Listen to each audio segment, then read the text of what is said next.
Aujourd'hui, dans cette vidéo, nous allons essayer de rentrer dans les détails de plusieurs problématiques. Alors certaines sont présentes dans ce qu'on appelle l'effet Mandela. Au-delà de ça, on peut parler en termes génériques de la possibilité des voyages dans le temps. Et nous allons, et c'est là que ça va devenir intéressant grâce à l'explication à travers le modèle que nous vous proposons, puisque nous allons comprendre comment ça peut fonctionner, comment ça peut interagir entre l'univers du soi-je et l'univers du moi-je.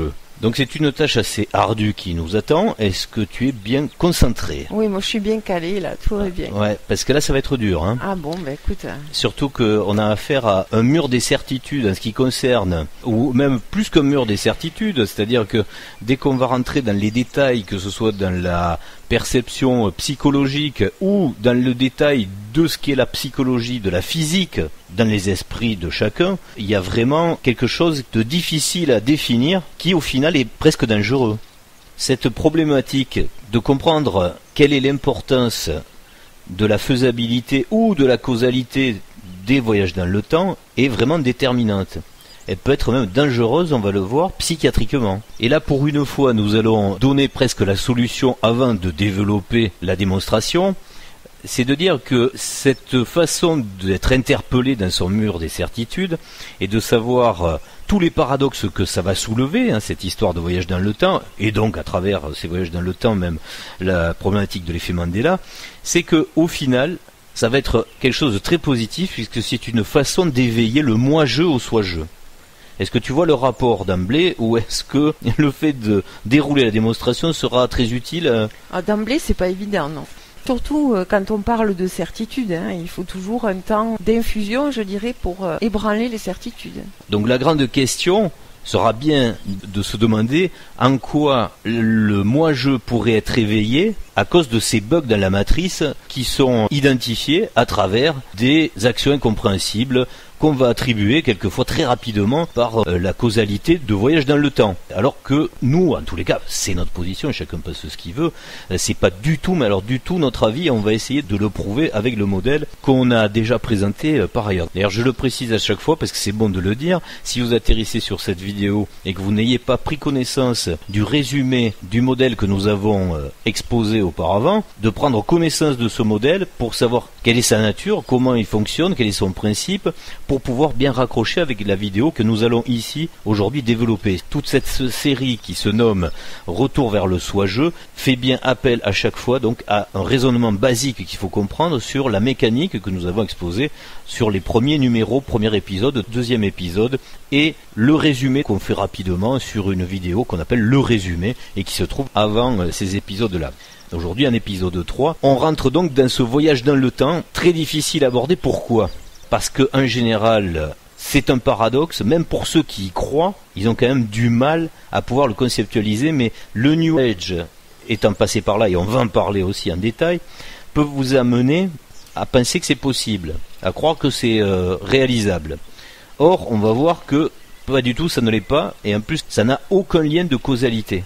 Avant de développer notre raisonnement et cette démonstration que ces voyages dans le temps n'existent pas, je tiens quand même à préciser, et c'est là que c'est difficile, puisque la sémantique ne vient pas du tout à notre secours pour pouvoir préciser les concepts différents, c'est que le voyage dans le temps, il existe quelque part. C'est le nôtre, on y est, on est dedans. Mais on ne peut pas le transgresser. On ne peut pas le dépasser. Est-ce que c'est clair ce que je dis ou est-ce qu'il faut que je précise encore? Déjà, ça veut dire que tu admets que le temps existe. Sur les vidéos auparavant, voilà. On a essayé de prouver qu'on est justement le temps est l'unité. Tout à fait. Voilà, le temps est partout, le temps est notre conscience. Sans le temps, le film n'existe pas, le jeu n'existe pas. L'expérience n'existe pas. Voilà. D'où le voyage. Pour bien recoller avec ce qui est vrai dans le concept de ce que nous vivons aussi, le voyage dans le temps, il existe puisqu'on y est en permanence. C'est-à-dire qu'on vient du passé, donc c'est bien qu'on a voyagé. On a voyagé dans l'espace, c'est-à-dire vous êtes déplacé dans les 5 minutes qui ont précédé le top que je viens de donner, par exemple, là, et le moment présent, vous êtes à l'instant T au lieu L, et le futur va vous faire voyager vers un autre instant T avec un autre lieu L si vous vous déplacez. On est bien donc dans un voyage dans le temps permanent. Mais quand je dis qu'il ne peut pas être transgressé, c'est bien pour dire que c'est une erreur de pouvoir penser que vous pouvez vous déplacer à souhait sur cette ligne du temps. Vous la vivez dans son rythme chronologique qui est le rythme, on va dire, normal de votre perception de conscience. Voilà, on est d'accord.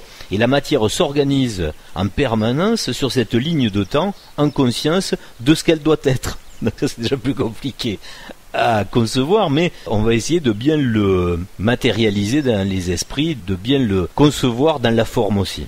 Je voulais éclaircir également au passage, avant d'attaquer et de rentrer dans le vif du sujet, puisque le début des émissions sert aussi à ça, par rapport à des retours sur des messages que vous avez laissés, que toutes les personnes qui veulent interagir en proposant, une fois qu'elles ont écouté, qu'elles ont essayé de comprendre le modèle que nous proposons, veulent systématiquement nous comparer à d'autres sources qu'elles ont vues par ailleurs.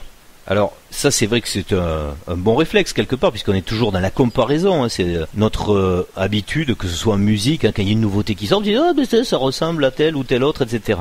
Mais là, dans le cadre de nos réflexions, de notre étude, de notre conscience, de ce que nous avons à faire dans la matrice, je vous en prie, laissez tomber ce réflexe, ou alors menez-le jusqu'au bout. Parce que c'est vrai que c'est intéressant de faire des comparaisons, mais dans ce cas, il est très utile, pour pas se perdre en conjectures diverses et variées et inutiles, d'amener de nouvelles sources qui, pour moi, seraient un temps perdu à les contredire, parce que justement, elles sont pas les mêmes. Et c'est pour ça que laissez-nous développer ce qu'on a à dire, et peut-être attendez, et vous verrez que vous ferez le choix entre d'autres théories et celle-ci. Mais si d'emblée vous venez donner des contradictions, ou même conforter le truc en disant mais j'ai entendu presque la même chose, mais le presque est souvent très déterminant dans quelque chose de très différent. Je m'explique, hein, juste, je donne un exemple, je donne pas de nom, hein, parce que je veux pas rentrer dans ce jeu-là des égos et des paternités de modèles. On n'a rien déposé hein, à l'INPI, ni hein, c'est universel. Chaque modèle appartient à l'humanité ou à la conscience universelle. Hein. Et chacun fait ce qu'il en veut, évidemment.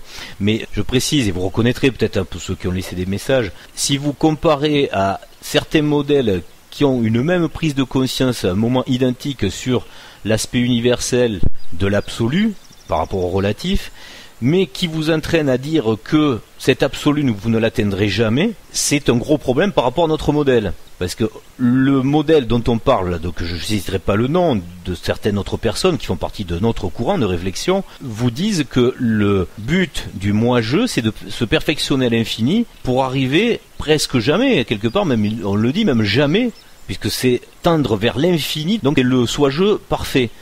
Dans notre modèle, c'est pas ça. Hein. C'est-à-dire que les perceptions qui sont données par avance sont les mêmes, c'est vrai, mais par contre, la chronologie n'est pas la même. C'est-à-dire que nous, on dit qu'on vient du parfait. Donc ça veut dire que le parfait est déjà réalisé. Hein. On vient juste créer de l'émotion dans un modèle moi-je restreint qui permet d'agrandir le panel, l'arc-en-ciel des couleurs, quoi. C'est-à-dire de donner plus d'émotion. Il ne faut pas confondre tous les modèles, donc réfléchissez-les bien et regardez ce que ça comporte. Là, dans ta comparaison, ça veut dire que le sens de l'expérience n'est pas le même. Exactement. Voilà. C'est-à-dire que dans une théorie, c'est un humain qui essaye de se rapprocher d'une perfection spirituelle, donc qui évolue, qui expérimente de la spiritualité. Et dans notre modèle, c'est une âme, on l'appelle comme on veut, hein, qui connaît déjà.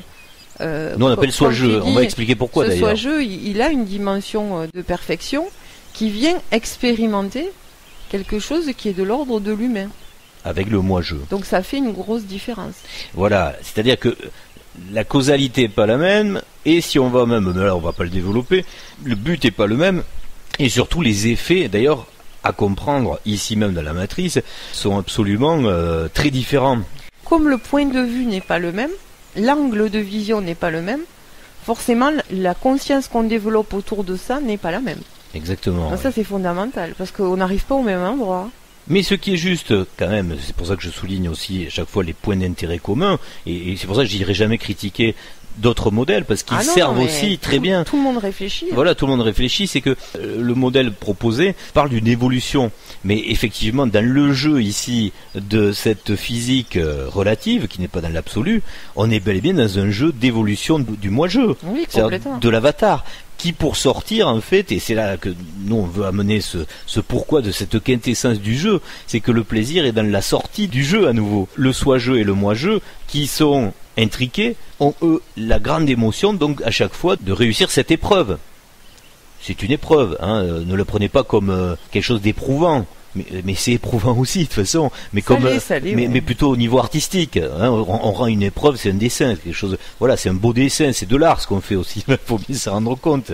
On est tous venus enrichir notre catalogue artistique de là-haut en fait. Hein, on l'a déjà un peu abordé par ailleurs, mais c'est vraiment l'idée générale qu'on peut en retirer.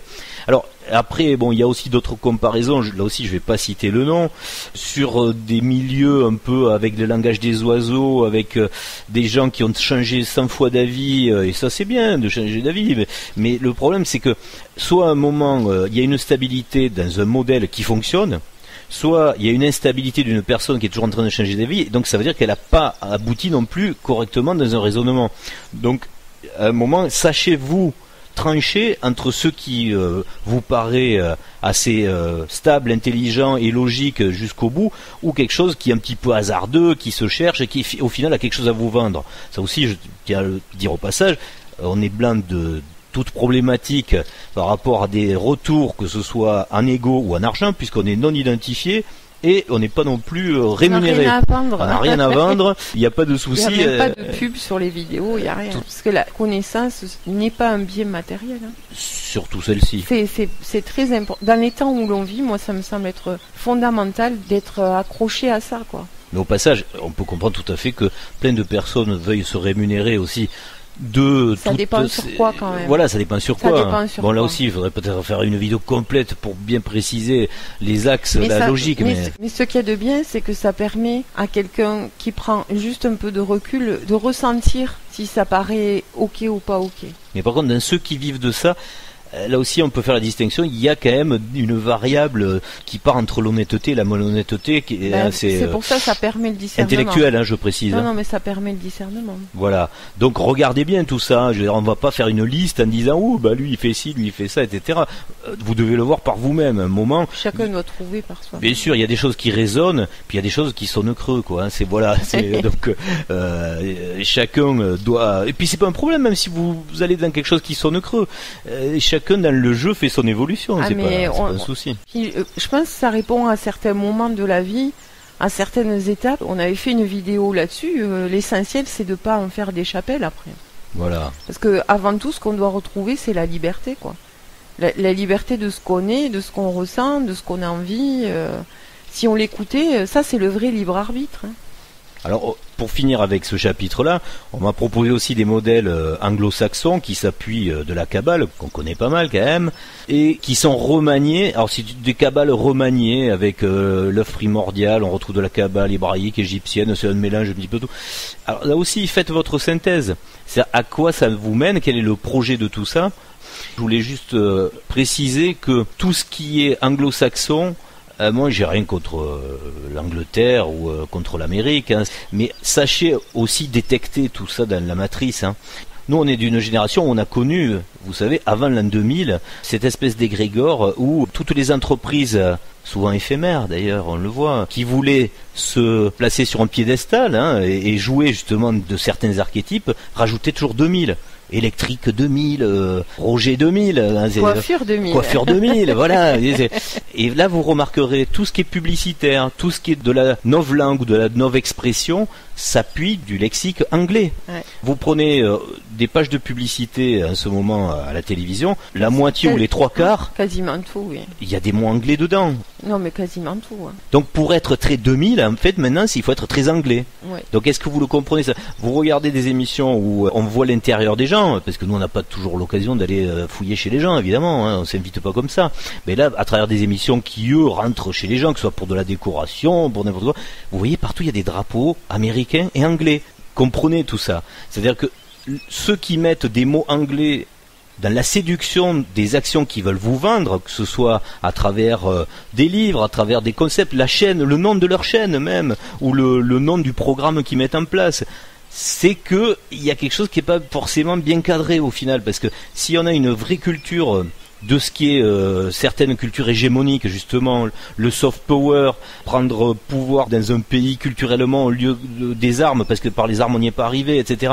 Donc tout ça, il faut le comprendre à un moment. Donc soit vous êtes collaborateur actif de ce truc-là, mais c'est votre droit, vous êtes dans un certain camp. C'est un choix. C'est un choix. Soit vous êtes collaborateur passif, et là c'est quand même dommage, ça veut dire que vous n'êtes pas assez cultivés pour comprendre pourquoi certains nous manipulent avec ça. Angulairement, c'est un tout petit pays qui paraît, géopolitiquement parlant, avoir une importance qui est au-delà de son territoire, je dirais. Certainement par son histoire, mais peut-être pas celle qu'on nous a enseignée. Et par la langue, c'est un axe de compréhension.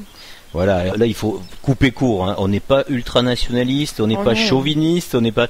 Non, c'est juste un constat... On n'a rien à vendre là. On n'a rien à vendre là non plus, voilà. C'est juste un constat d'étude, de compréhension de différents comportements civilisationnels qui ont pu se dérouler sur cette planète, voilà. La France n'est pas exemplaire dans son histoire, que ce soit colonialiste, etc., ou même intellectuelle, mais...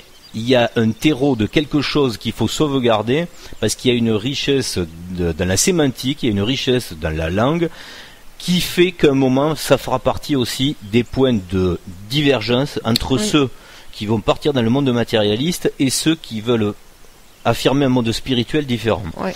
Alors, s'il vous plaît, si vous êtes anglais, on ne vous demande pas d'apprendre le français, mais vous qui êtes français, qui avez une langue française, mais au moins aller jusqu'au bout de votre culture. Pourquoi vous vous faites imprégner d'une langue qui, jusque-là, justement, nous a toujours manipulés vers le plus petit commun dénominateur? Je ne sais pas si vous comprenez ça. N'allez pas apprendre le patois réducteur en ce moment. Apprenez à ouvrir le lexique d'une langue qui est déjà une des plus riches, si ce n'est la plus riche. Et c'est bête à dire, mais je fais le parallèle aussi par rapport à des modèles qui sont développés sur les séphirotes, etc., au niveau des pays anglo-saxons. Sachez aussi avoir du discernement quant à la forme des choses. Quelqu'un sur une scène qui a beaucoup d'éloquence, d'ailleurs on fait des concours d'éloquence, hein, on voit bien qu'on n'est plus dans le fond, on est dans la forme. Mais il y a de la séduction et ça fonctionne. Quelqu'un qui fait des grandes enjambées, qui bouge beaucoup les bras, et qui remue beaucoup d'air, en fait, souvent, ça brasse de l'air, tout ça. On n'est pas dans un concours d'éloquence. On est dans un concours de pertinence. On veut savoir qu'est-ce qui est intelligent à comprendre, qu'est-ce qu'il faut transmettre comme information. Le paquet cadeau, on n'en a rien à faire. S'il vous plaît, arrêtez de comparer des choses qui sont souvent dans le démonstratif éloquent plutôt que dans l'intelligible raisonnable et raisonné. Voilà, tout ça pour dire qu'il est toujours très important d'avoir le maximum d'harmonie et d'équilibre pour avoir le bon discernement. Donc il ne faut jamais trop s'emballer à faire du comparatif, à avoir de l'émotif. Il faut de la réflexion et de la réflexion interne. Et une fois qu'on a bien mûri les choses, là, on peut se poser avec des vraies bonnes questions de fond. Mais n'hésitez pas, il n'y a pas de souci, vous pouvez poser des questions, vous pouvez mettre les liens d'autres modèles si vous voulez et tout. Mais vous verrez que au final, quand on aura peut-être avancé dans celui-là, des réponses à vos questions tomberont vraiment toutes seules. Il n'y aura pas besoin de les déclencher à travers des comparatifs justifiés, puisque nous n'avons pas terminé d'exposer toute cette logique du modèle. Ça me permet de rajouter, puisqu'il faut toujours tirer quelque chose de toutes les situations, que ça permet aussi de travailler où est-ce qu'on met son émotion, à quel niveau on met son émotion, à tous les moments de sa vie, y compris quand on apprend. La regarder cette émotion, se dire est-ce qu'elle est raisonnable, est-ce qu'elle est du même ordre que quand je regarde un film à la télé, ou est-ce qu'elle est vraiment de l'ordre de la construction, de la maturité, de la sagesse quelque part. Ça fait partie de cet équilibre, effectivement. Voilà. C'est le but, hein, là, ici, en tous les cas, dans le moi-je, puisque là, on raisonne encore en univers moi-je, c'est le but pour atteindre justement le soi-je. Ça évite beaucoup de pièges. Alors, pour revenir au sujet de cette vidéo, qui nous fait aborder donc les voyages dans le temps, et notamment à travers l'effet Mandela, je précise que nous avions déjà réalisé une vidéo sur l'effet Mandela qui mettait le point sur un aspect évident de ce pourquoi c'est fait, c'est-à-dire réveiller le moi-je. C'est qu'au lieu de prendre en conscience cet élément à travers des actions secondaires, genre le logo de Volkswagen a changé, etc., il fallait surtout y voir quelque chose de très important par rapport à des perceptions de l'histoire, de ce qui s'est passé sur cette planète. Mais là, on va y revenir et on le développera même un petit peu plus que ce que ça n'a été fait sur la première vidéo que nous avions déjà réalisée. Pour faire très rapidement une définition de l'effet Mandela, qu'est-ce que tu pourrais dire pour quelqu'un qui arrive sur la chaîne et qui ne sait pas ce que c'est? Moi, je dirais que c'est quand un collectif de personnes ont l'impression que quelque chose dans le passé a fondamentalement changé. C'est-à-dire que le souvenir d'un certain nombre de personnes est axé sur quelque chose qui est différent de ce qu'ils peuvent vérifier aujourd'hui. Voilà. Soit une modification dans la réalité, donc matérielle, dans la matière, il faut bien préciser, soit une modification dans leurs souvenirs. Oui, Voilà. dans la conscience collective. Voilà. C'est-à-dire il y a un conscient collectif troublé par un souvenir qui ne serait Qui plus n'est pas le conforme à ce qu'ils peuvent constater aujourd'hui dans la matière. Voilà, alors on avait déjà parlé de dissonance cognitive dans la vidéo auparavant, mais sans rentrer dans les détails. Cette fois-ci, par contre, justement, puisque le modèle m'en a été exposé, c'est beaucoup plus facile pour nous. On va y revenir un petit peu plus tard en vous montrant quelques diapositives. La question que vous vous posez normalement, c'est à quoi servirait donc cette dissonance cognitive ? C'est-à-dire pourquoi on a changé quelque chose dans nos souvenirs ? Quel est l'intérêt, oui. Alors tout d'abord, pour bien faire tomber l'autre pan de cette théorie, c'est de dire que quelque chose aurait vraiment changé dans la matière. Alors ça, on laisse cette théorie à certains physiciens qui développent des univers multiples, on appelle ça des multivers. Alors qu'ils nous donnent leurs équations, leurs démonstrations, et là, ok, chacun adhérera justement à chaque... parce que là aussi, on verra que si ça pouvait s'étayer et se démontrer, on n'est pas dans la... Excusez-moi de dire le mot, mais on n'est pas dans la merde. Hein. Parce que si vous comprenez où on va avec ce genre de démultiplication, qui en fait, quelque part, je pense si on l'analyse vraiment au fond de la psychologie du moi-je, de l'homme, de l'humain, c'est vraiment une bataille de l'ego scientifique. Hein.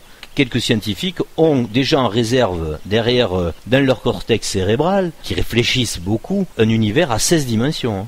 Je pense qu'on va y arriver bientôt. Non mais c'est ça qui est rigolo quand même, parce que à 4, à 6, à 12, à 16, mais au demeurant, quand on parle de l'univers, vraiment, avec notre cerveau humain, si intelligent soit-il, quand on parle de l'univers, donc de l'infini, quand on parle du temps, donc des notions d'éternité, quel est l'être humain qui a un cerveau suffisamment développé pour y mettre un nombre, c'est-à-dire de couches, de solutions. Évidemment, si on essaye de se représenter toujours avec notre petit cerveau humain, parce que là je pense qu'on peut y mettre petit, si intelligent soit-il. Ces combinatoires qui seraient issus de multivers, je pense qu'on a le cerveau qui bug à un moment donné. Ben, surtout en causalité, c'est bête de le dire, mais c'est stupide. Ben, en tout cas, c'est impensable à l'échelle humaine. On peut le penser, mais au niveau de la causalité, c'est-à-dire que ce serait bête de changer le modèle. Là, celui que nous vous proposons, il est déjà dans ça, c'est-à-dire que, mais sur une linéarité du temps. C'est-à-dire que vous allez vivre des milliards d'expériences, mais à la suite les unes des autres, pas en même temps. Sinon, à quoi ça sert ? Si on raisonne en termes informatiques, ce serait pourquoi avoir un super ordinateur qui vous fait vivre en une seconde toutes les expériences. Il faudrait beaucoup d'énergie, il faudrait une complexité de l'appareillage, etc., d'une stupidité totale. Alors qu'il vaut mieux un petit ordinateur mais tout petit, qui marche très bien, mais sur la longueur, quoi, et qui lui, par contre, a une capacité de mémoire formidable. Ça, c'est déjà plus intéressant, non ? Oui, puis il faut se reposer la question, quel est le but et l'intérêt de... Voilà, ça c'est la causalité. De chaque allez, on fait le parallèle ici avec le monde du moi-je. Est-ce que vous pensez plus pertinent d'avoir 10 consoles de jeux qui tournent en même temps et vous jouez en même temps chaque jeu, ou est-ce que vous préférez pas vivre les bonnes émotions ou les mauvaises, c'est chacun qui choisit, sur un jeu à la fois, et de savourer. On va faire ça côté culinaire aussi. Est-ce que vous préférez mélanger tous les plats et manger un bloubi-boulga, ou est-ce que vous préférez déguster chaque plat à part pour en avoir chaque subtilité ? Vous comprenez, c'est la même chose. On est bien d'accord. Voilà. Donc tout ça, c'est pour bien vous faire comprendre. Il faut arrêter de se faire balader par de la grande science qui, au final, oublie la causalité. C'est justement ces personnes qui développent des modèles très complexes. Il faut quand même juste leur poser la question existentielle, la plus essentielle. C'est quel est ton but là ? C'est où tu vas nous amener avec ça ? Qu'est-ce que tu vas nous proposer ? C'est quoi qu'il y a là-haut, on va dire ? Qu'est-ce qu'on fait de nous ici ? Voilà, parce que ça c'est quand même... Voir qu'il y a des soigeux qui rigolent. Hein. Ben bien sûr, parce qu'au final le soigeux de ce scientifique qui fait ça, il s'amuse énormément. Il se dit, oh là là, je lui fais un de ces délires. et il se régale. Et je te dis pas, l'année prochaine, il va te sortir un univers à 20 dimensions. Alors ce qui est rigolo aussi, c'est quand même l'histoire que ça correspond au New Age. Hein, puisque quand vous prenez tout le courant New Age, qui lui... Alors lui, ça dépend. Des fois c'est des dimensions, des fois c'est des densités. Hein. Ça dépend aussi, hein. Oui, il y a les dimensions, il y a les densités, il y a le temps aussi. Hein. Quand je dis, déjà, on part du principe que le temps existe. Dans pas mal de courants New Age, il n'existe pas. Il n'y a pas de temps. Voilà, il n'y a pas de temps. Il n'y a pas de temps, voilà. Non, mais c'est terrible parce que, en fait, ce qui fait l'expérience ici, c'est quand même le temps, quoi. Puisqu'on naît et on meurt. Ici et ailleurs, en fait, partout. On naît et on meurt. Prenons au plus simple, juste notre vie ici. Parce qu'il faut quand même rester les pieds sur terre. On naît un jour et on meurt un autre jour. Il y a bien une notion de temps. Il faut arrêter de dire qu'il n'y a pas de temps. D'ailleurs, pour ceux qui disent le temps c'est très subjectif, puisque là oui, on vit, bien sûr qu'il est subjectif. Mais ça, oui, c'est sûr. Oui, mais non. Mais non. Parce que revenons dans la physique du chronos, c'est pas le temps qui est subjectif, c'est la perception qu'on peut avoir du temps. C'est ça. Pas pareil. Voilà, il faut bien le préciser. Non, parce que quand on dit le Soleil nous donne donc cette incrémentation, donc on sait que le temps, le chronos se joue sur tant d'heures parce qu'il y a tant d'heures d'ensoleillement ou de nuit, etc. Et ailleurs, le temps n'existe pas. Mais pour te transporter ailleurs, c'est très facile. Tu sais, il suffit que tu t'enfermes dans une cave, dans un cagibi dans le noir, et t'es pas pour autant extrait du temps. Ta montre, elle continue à tourner, et tu vis encore ton expérience. Donc c'est pas le soleil qui crée le temps. Hein. Donc tout ça, c'est un mélange là dans le New Age. On entend tout et n'importe quoi, et ça devient assez indigeste au final, parce que c'est vraiment une perte de temps justement que de partir dans des considérations en fait assez farfelues. Hein, ça c'est presque une fois de plus de l'ego, de dire mais toi t'as pas perçu encore. Et c'est ça qui est dangereux dans les deux cas, hein, que ce soit le monde scientifique ou le monde New Age, spirituel, c'est que il est facile de perdre autrui. C'est facile de dire, moi, soit j'ai le niveau d'intelligence qui me permet de comprendre, et puis toi, tu l'as pas, mon dommage, pauvre, hein, dommage. Achète mon livre, par contre. Ouais, n'hésite pas. Et de notre côté, c'est de dire, oui, mais c'est parce que aujourd'hui, t'es trop dans tes peurs, t'es pas assez évolué en fait, t'es pas assez nini. Mais tu verras, c'est exactement la même chose. Non, on doit être sur quelque chose qui est très rationnel en fait. Et pour ça, effectivement, il faut travailler l'alignement, etc. Mais faut pas se perdre. De toute façon, quelle que soit la solution, il y aura toujours un chemin de duel et donc des perditions possibles. C'est là où il faut se raccrocher à ce que l'on est et au monde dans lequel on vit, parce qu'il nous sert à ça. C'est ça l'expérience. Mais quand même, au passage, c'est vrai que c'est génial, parce que c'est très rigolo aussi d'entendre ces histoires. Non, mais toi, t'es en 4D, si tu veux. T'es pas encore en 5D. Tout le monde est en 3D. Alors, il y en a qui sont dans la transition. Là, c'est la 4D. Alors, je sais pas qu'est-ce qui se passe en 4D, parce que physiquement, quoi. Hein. Mais après, une fois que tu es en 5D, voire 6D, 7D, du coup, alors là, tu peux faire plein de trucs, quoi. La télépathie, ou tout ça, voilà. Ça va ensemble. Ouais. Alors, jusqu'où irons-nous dans la classification des D, là, des dimensions, hein, là aussi? Parce qu'en 5D, peut-être, c'est la télépathie qui arrive. En 6D, c'est la télékinésie. En 8D, là, c'est vraiment le même modèle égotique psychiatrique, je dis bien psychiatrique, pas psychologique, hein, que les scientifiques. On revient par ego, hein, parce qu'on aime bien, nous aussi, ce modèle qu'on vous présente, il est formidable. Achetez le livre. C'est vrai que c'est stupidement réducteur, même, presque. Hein. Il y a juste deux univers intriqués. Hein. Il y a le moi-je et le soi-je. Il y a de l'absolu et le relatif. Donc, vous voyez bien qu'il n'y a pas un gâteau multiplexé, là, ou multi-couche. Il y a juste deux compréhensions à avoir. Donc, à un moment, c'est beaucoup plus facile d'intégrer ce modèle et de comprendre où on est là-dedans. Parce que là, c'est bien beau, mais je reprends de nouveau là, le modèle New Age. Selon la chapelle, tu sais même pas où tu es, si tu es en 4D, en 5D ou en 6D. C'est surtout que, qu'est-ce que ça explique ? Qu'est-ce que ça va mener ? Non, mais même, qu'est-ce que ça explique ? Ce ne sont que des notions subjectives qui n'expliquent pas rationnellement les choses et les conséquences que cela peut avoir matériellement parlant. Et surtout pour sa conscience. Parce que le projet dans tout ça, dans le courant majoritaire, pas tous, hein, mais dans ce nouvel âge, là, dans le New Age, c'est de dire on va gommer l'ego et on va arriver donc non pas au soi-je, mais au soi. C'est-à-dire, nous, ce qu'on a appelé au soi, au 1. Donc le 1, mais le 1, il n'y a rien au 1, si vous comprenez bien. C'est que la bibliothèque des mémoires, de l'information qui se stocke. Et surtout, il n'y a pas d'individu. T'es 1. Voilà. T'es 1. Et comment tu vas faire ? Tu vas faire l'amour avec toi-même ? C'est pas génial, non ? Je sais pas, mais c'est un truc de gamin, ça, quand on est tout seul, hein, de normalement faire l'amour avec soi-même. Il faut être au moins 2. Donc votre soi, là, il est pas un peu tout seul ? Non, c'est pour ça qu'à un moment, il faut être sérieux. Il faut arrêter de... C'est pas une critique, quelque part, c'est juste un éclairage de conscience sur qu'est-ce qui vous est proposé à travers chaque courant intellectuel, c'est tout. Hein.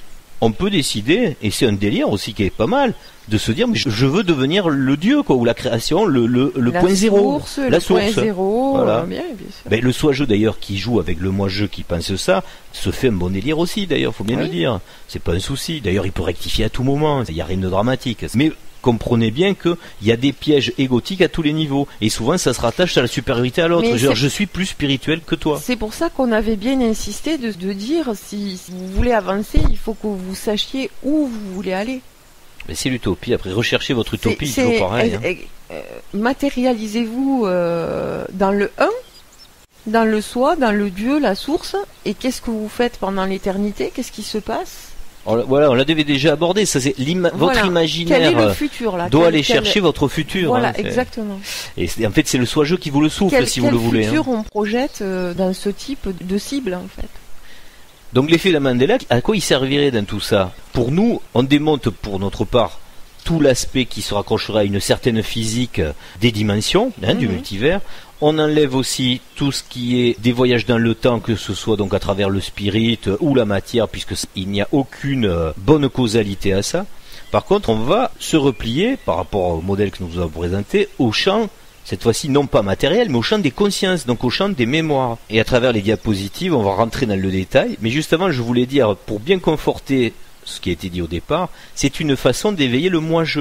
Cet effet Mandela, là, si vous faites partie des personnes qui ont eu ces problématiques, oui, parce que ces interrogations, ouais, voilà, elles vous posent des problèmes, donc elles vous poussent à résoudre, elles vous poussent à réfléchir.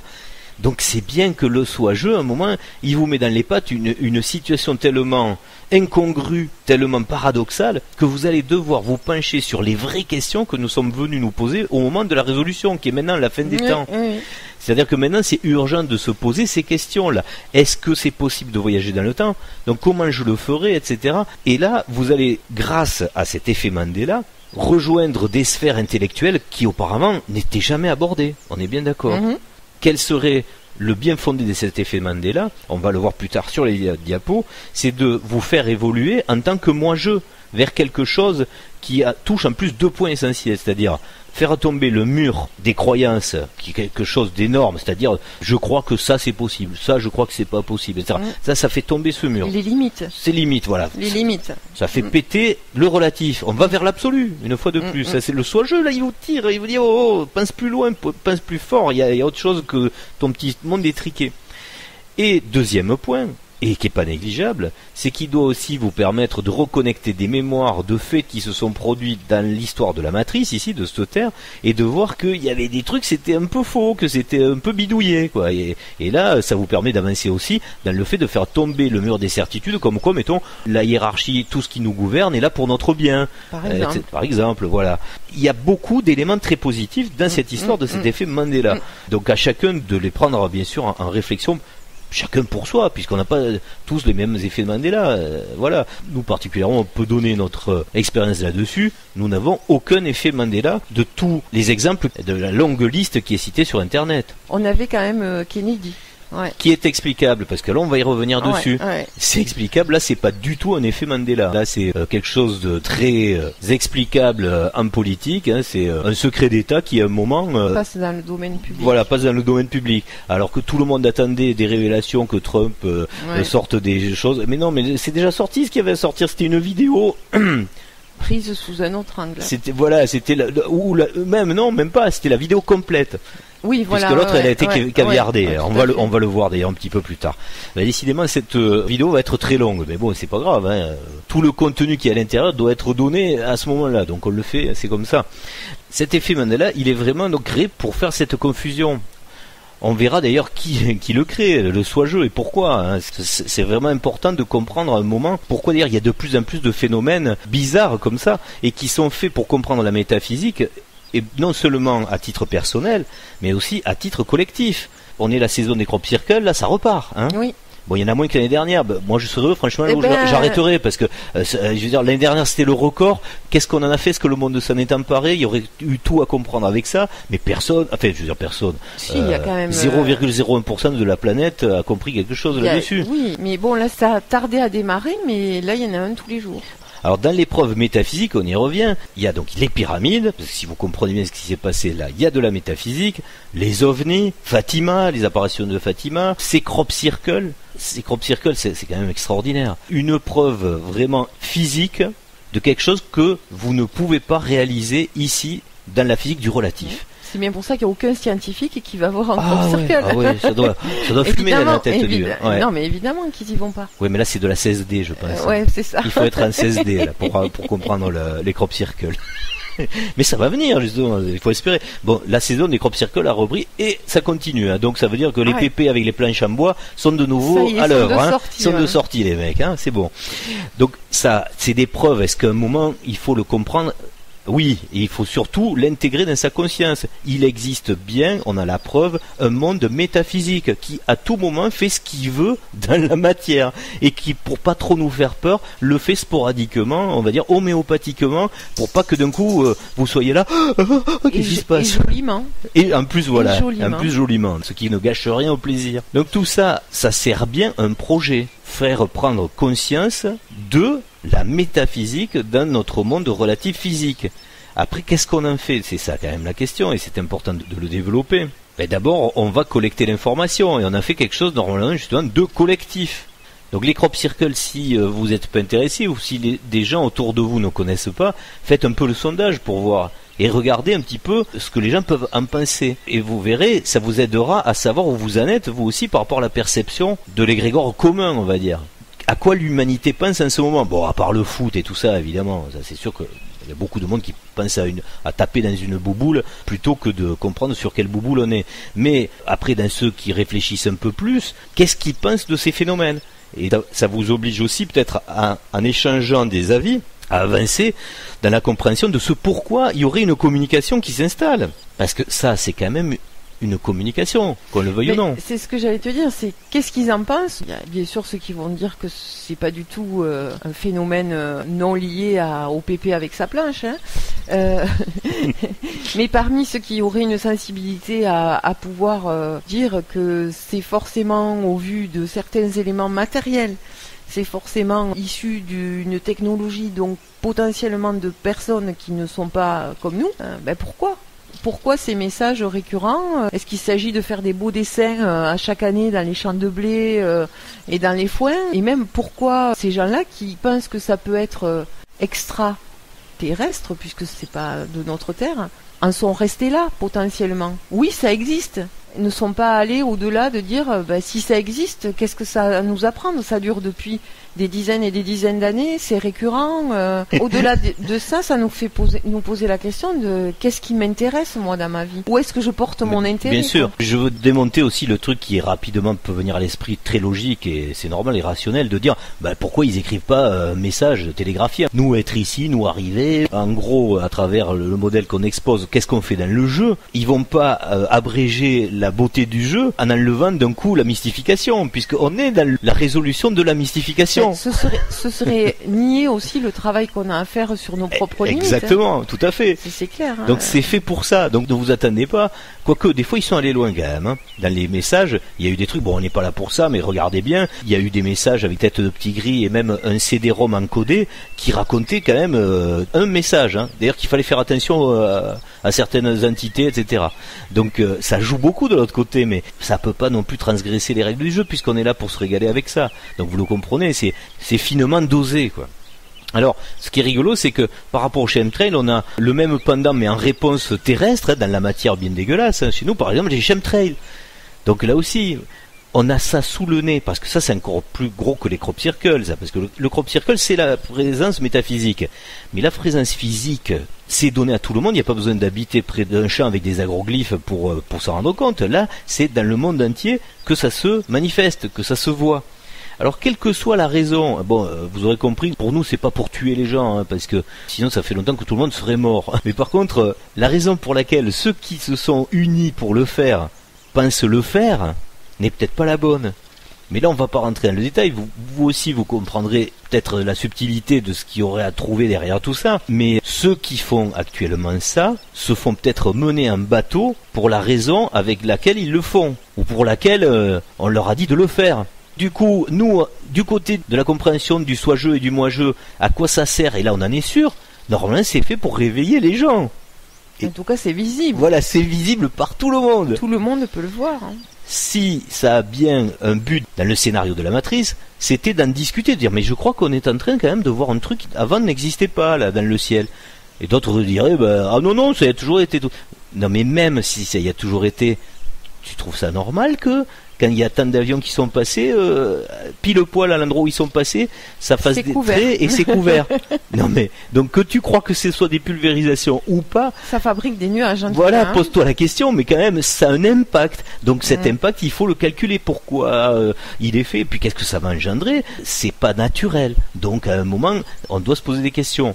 Voilà, donc tout ça, ce sont des éléments dans le scénario quand même. Donc certains se sont éveillés grâce à ça. Un truc de plus pour comprendre qu'il faut s'éveiller à des questionnements. Ben, il y en a qui continueront à dormir, donc c'est pas un souci. Mais ceux qui ont décidé de se réveiller, ayez du discernement, de pas vous laisser piéger à chaque fois dans des peurs de ce qui va vous arriver à travers ces manifestations. Complètement. C'est fait pour nous éveiller, donc c'est fait pour prendre de la hauteur, pas aller s'enterrer sous des cavernes en attendant que les chemtrails soient passés.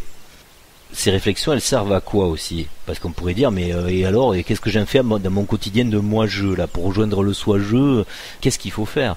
Mais il y a déjà, et ça, beaucoup de personnes ont mis le doigt dessus et sont très conscientes du fait que votre manière déjà de vous comporter, c'est évident, contribue énormément à tout ça, mais aussi votre façon de consommer. Ce que vous achetez, si vous achetez des produits locaux, des bons produits, des végétaux, pas des produits animaux, etc. C'est la totale conscience de vos responsabilités, de ce que vous êtes en train de faire dans le scénario vous-même. C'est les pensées, les paroles, les actions, et avoir en conscience que tout ont des conséquences. Il n'y a pas besoin de combattre le mal. Et des conséquences universelles, pas des conséquences pour une personne. C'est une pensée, une parole, une action, à chaque fois, elle génère des conséquences. Donc, soit je le fais de façon automatique et puis j'en ai rien à péter, soit je prends conscience des conséquences que ça peut avoir et forcément, j'arrive à modifier mon comportement. Je connais pas une personne qui ne peut améliorer son comportement. Et effectivement, si on peut faire quelque chose ici, c'est se parfaire. Ça, c'est évident. Alors, on l'a déjà dit, et c'est vrai qu'on n'a pas le temps, mais il faudrait faire aussi peut-être une vidéo complète sur cet aspect mathématique de la chose. Si tout le monde consommait différemment, les multinationales n'existent plus.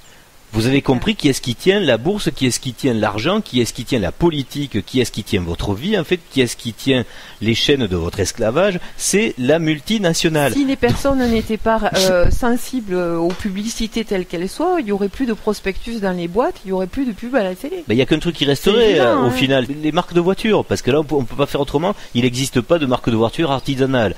Mais à part ça, oui, mais c'est tout. Enlevez ça, vous faites tout tomber au niveau de l'industrie, au niveau donc de tout ce qui fait la déshumanisation dans tous ces processus de la matière. Il faut bien le prendre en compte, de le calculer ça. La matière ne doit pas être industrialisée. On dérive à chaque fois dans quelque chose qui va perdre du sens dans l'éthique du bien-être, de la chimie, du produit dans sa finalité, etc. Et au-delà de ça même, parce qu'il faut dépasser ça. C'est donner le pouvoir à travers la signale, en fait, à travers l'argent, à travers votre compte, à des gens qui en fait après vous esclavagisent. Et c'est clair et net, ça on peut en sortir de suite. Mais bon, on a beau le répéter depuis des années, et il y a beaucoup de gens qui s'évertuent à le dire. C'est pas rien ce que vous consommez, c'est votre comportement. Ça fait partie des consentements qu'on donne, alors même qu'on pense ne pas avoir le choix. Bien sûr. C'est-à-dire, on entend toujours, mais oui, mais moi, j'ai pas le choix. Mais t'en fais plein de choix tous les jours. Et c'est une économie différente, en plus, qui s'installerait. Complètement, oui. Avec des nouveaux boulots pour chacun. Et en plus, bien moins asservissants, etc. Enfin bon, on rentre pas dans les détails, mais à chaque fois, c'est bien pour dire que on a beau expliquer en micro, en macro, le jeu qu'on vous expose, il y a quelque chose à en faire ici. C'est pas fait pour juste tirer des théories et ne rien faire après au quotidien. C'est bel et bien pour avoir aussi une conscience de sa responsabilité de vie dans le jeu. Donc pour attaquer ce diaporama et rentrer dans l'explication visuelle, parce que c'est toujours quand même beaucoup plus parlant, on recampe nos personnages, qui, je le dis au passage, c'est des représentations absolument bidons. Tout ça, c'est pas du tout ce qu'on va devenir. Non, parce que des fois, certains pourraient dire, puisque ce qui est suggéré souvent est quelque chose qui s'imprègne, vous présentez un truc qui fait très plastique et tout ça. C'est vrai, les personnages, mais non, mais c'est parce qu'on n'a pas des mannequins ou des acteurs pour pouvoir le jouer. Bah, t'as mieux, parce qu'au moins, chacun y met la représentation qu'il veut derrière. Voilà, mais il faut bien le dire, on va pas devenir un truc comme ça, là, ça c'est informe, c'est pas beau du tout. C'est-à-dire que ce soit le petit personnage moi-je ou soi-je, on a symbolisé, vous le comprenez bien, c'est pas un but tout ça. Voilà, je le tenais juste à le dire, parce que certains pourraient trouver aussi un complotisme derrière, tu sais, le fait que tu amènes une forme avec des oreilles bizarres, des gros yeux et tout ça. Non, chacun trouve son idéal de forme, et ça on aura l'occasion de le développer dans des vidéos d'ailleurs, de comprendre aussi la fonction et la forme et la fonction, etc. Donc, nos deux personnages sont bien de retour là sur notre diapositive pour rafraîchir un petit peu le concept. Notre univers, donc dans l'anneau marron, c'est l'univers relatif, c'est le nôtre, c'est les règles physiques, c'est le moi-je très limité, qui lui-même donc fait partie d'un univers, là on est dans la cosmologie, on l'a vu la dernière fois, qui fait partie de l'univers métaphysique absolu de soi-je, qui lui tourne à une vitesse beaucoup plus importante, donc vous le voyez pas. Cet univers, on y est à l'intérieur, il régit le nôtre, mais il va tellement vite qu'on ne le voit pas. C'est lui qui gère, que ce soit l'aspect cosmologique, l'aspect temporel par contre est le même, et c'est là qu'on va insister, on est là pour ça aujourd'hui, avec l'effet Mandela et l'histoire donc des souvenirs, etc. On va y rentrer dans les détails, mais il faut comprendre d'abord la mécanique de ça. Cette mécanique, elle est spatio-temporelle, mais sur le même temps. C'est pour ça que vous comprendrez que les deux personnages, on la montre à la même heure. C'est-à-dire que l'un est beaucoup plus grand, on va dire, que ce soit dans sa conscience ou dans sa matérialité, puisqu'il y a un univers, ça aussi je tiens à le dire au passage, l'univers du soi-je, c'est pas de l'ectoplasme, il y a de la sensibilité dans de la matière, mais ça répond différemment, c'est plus idéal, on va dire, on va pas rentrer dans les détails, pour bien le comprendre même dans la notion de l'espace-temps. Puisque là on voit bien donc nos univers cosmologiques intriqués un dans l'autre. C'est pas parce qu'une voiture passe à 200 km/h et vous êtes à vélo à 10 km/h que vous ne partagez pas la même montre. On est bien d'accord ? C'est ça que je veux faire comprendre à un moment. Oui. Bon, le dessin est pas formidable, mais si. On le précise un peu plus. Il est super. Voilà. Donc la voiture qui passe à fond, d'ailleurs vous l'avez à peine vu passer, elle est à 200 km/h. La pendule dans la voiture indique 14 heures, vous, votre montre à vélo, vous êtes à 15 km/h, indique aussi 14 heures. Vous êtes dans le même temps. Oui. C'est pas parce que vous ne déplacez pas la même vitesse que vous n'êtes pas dans le même continuum temps. Vous êtes toujours dans le même continuum temps. Il n'en existe qu'un. Il ne peut pas en exister plusieurs, il n'y en a qu'un. Donc c'est pour ça qu'il faut être bien clair là-dessus. Et avec ça, on comprend tout le reste. Et ça devient très cohérent. La causalité est parfaite.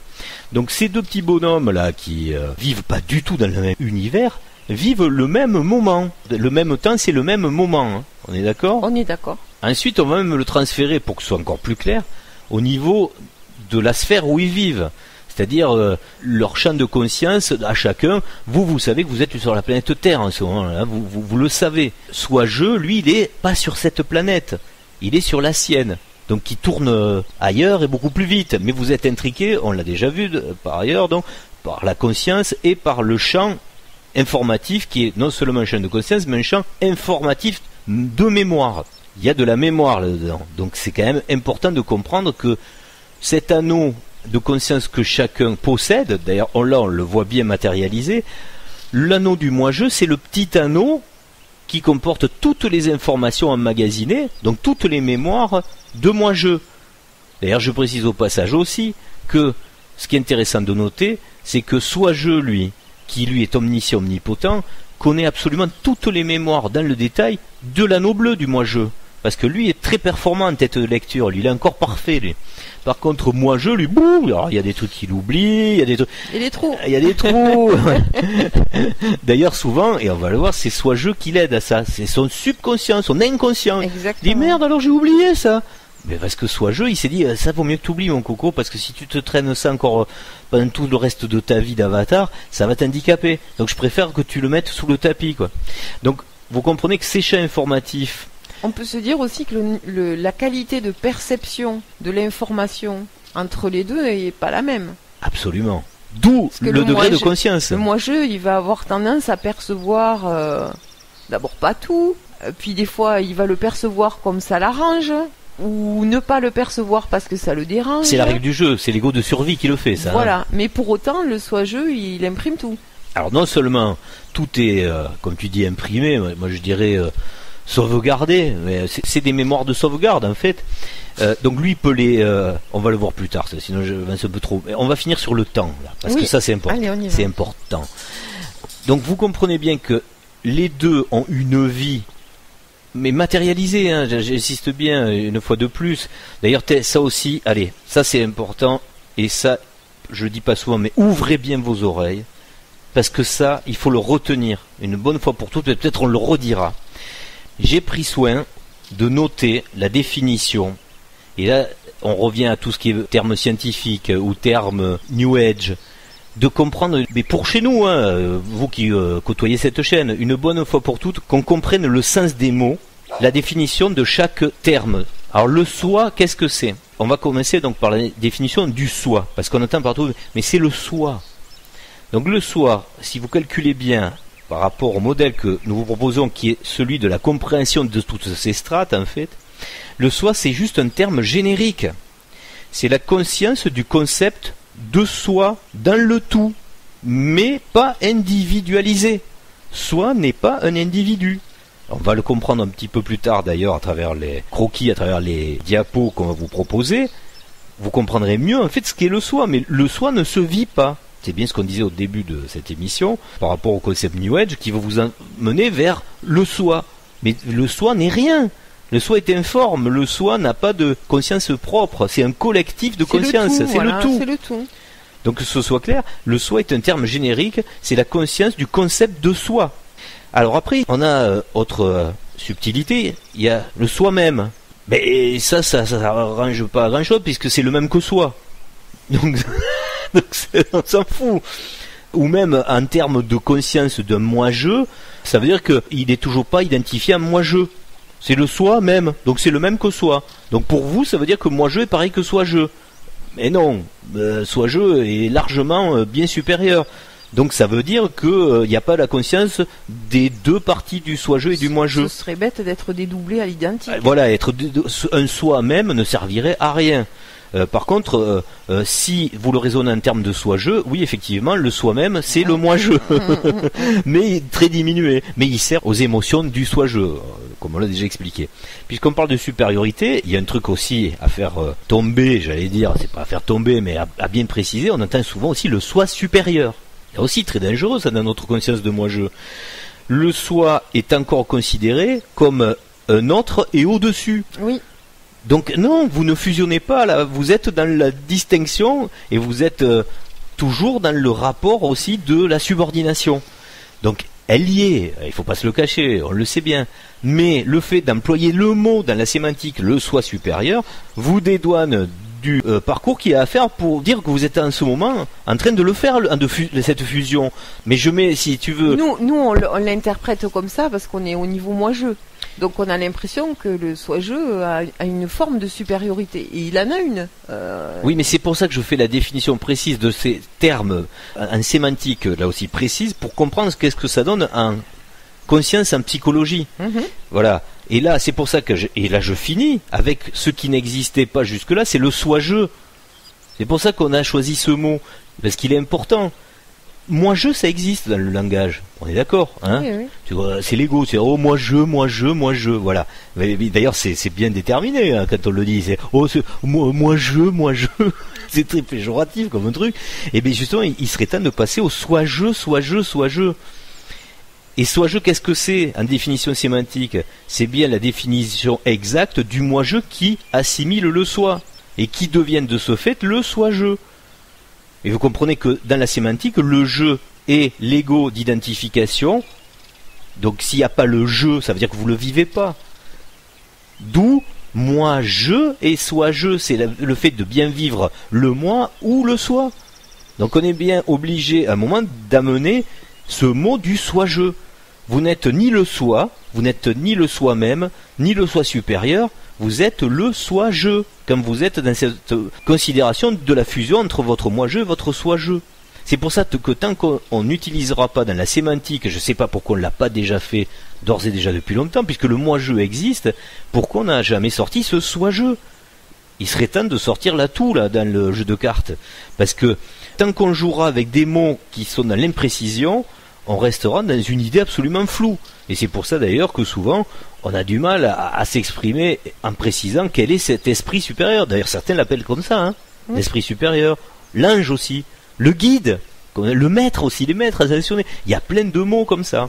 Donc tant qu'on est dans ces mots qui ne donnent pas le vrai sens de ce qu'est cette réalité de fonctionnement, pour nous, une fois de plus, à ceux qui veulent voir des maîtres ascensionnés, tout ça, il n'y a aucun souci, ça fait partie du jeu. Chacun voit dans le mécanisme de ce principe ce qui l'arrange. Nous, on vous expose celui-là.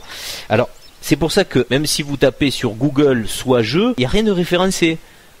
Ben, c'est marrant, si, il n'y a qu'un seul truc, et ça nous ramène à Mylène Farmer, dont on avait déjà parlé. Ainsi soit-je. Ainsi soit-je. Voilà. Bon, c'est bien, parce que, quelque part, ça rattache à une personne qui a des choses à raconter qui sont pas mal dans ses chansons. Alors, on l'a déjà dit, on a fait déjà une vidéo. C'est tenté qu'on les comprenne, oui. Voilà, parce que le problème, c'est qu'il y en a qui comprennent pas toujours. Dedans, il y a de l'œuvre noire, donc ça veut dire qu'il y a des trucs à comprendre qui sont sales, mais c'est fait pour qu'on y mette le doigt dessus, mais ça veut pas dire qu'elle en fait l'apologie. C'est comme l'alchimie. Hein, ben, je prends un exemple au passage. Sur un forum, j'ai vu dernièrement une jeune fille qui faisait la critique de Mylène Farmer en disant « Oui, nos parents écoutaient Mylène Farmer, c'est dégueulasse, regardez son dernier clip où elle fait l'apologie de l'adultère avec Sting. Mais non, mais regardez bien cette vidéo. Elle fait pas l'apologie du tout de l'adultère, elle explique que c'est un problème l'adultère. » Elle le dénonce puisque elle envoie, justement là on se sert de la connerie du voyage dans le temps, tout à fait, où elle envoie l'avatar du gars qui vient corriger la problématique pour récupérer son couple. Pour récupérer son couple. Dans les paroles, il est expliqué en gros que les désirs inappropriés sont des faiblesses. C'est ça que ça dit. Et le clip, il dit pas non plus, c'est pas parce qu'à un moment on la voit en porte-jartel sur un lit et c'est excitant, c'est joli, etc., que c'est l'apologie de l'adultère. C'est l'explication d'une situation qui s'est passée à un moment et que sûrement la personne doit regretter puisqu'elle peut tout faire pour revenir même en arrière dans le temps pour changer les choses et retrouver l'élément qui a fait que le couple s'est brisé, c'est-à-dire la boucle d'oreille qui est tombée dans la voiture.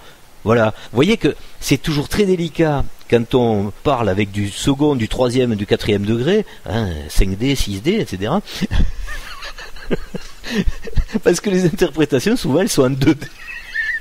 Voilà, il faut toujours, avant de défourailler l'épée et de vouloir tout couper en morceaux, comprendre ce que ça veut dire. Parce que quelquefois, ce qu'on interprète comme de l'apologie est juste en fait une démonstration de ce qu'il y a à comprendre de mal, pour rejoindre le bien, une fois de plus. J'en ai une de rigolote, moi. Allez. C'est sur Monkey Me, où elle parle de l'animal. Ah oui, oui.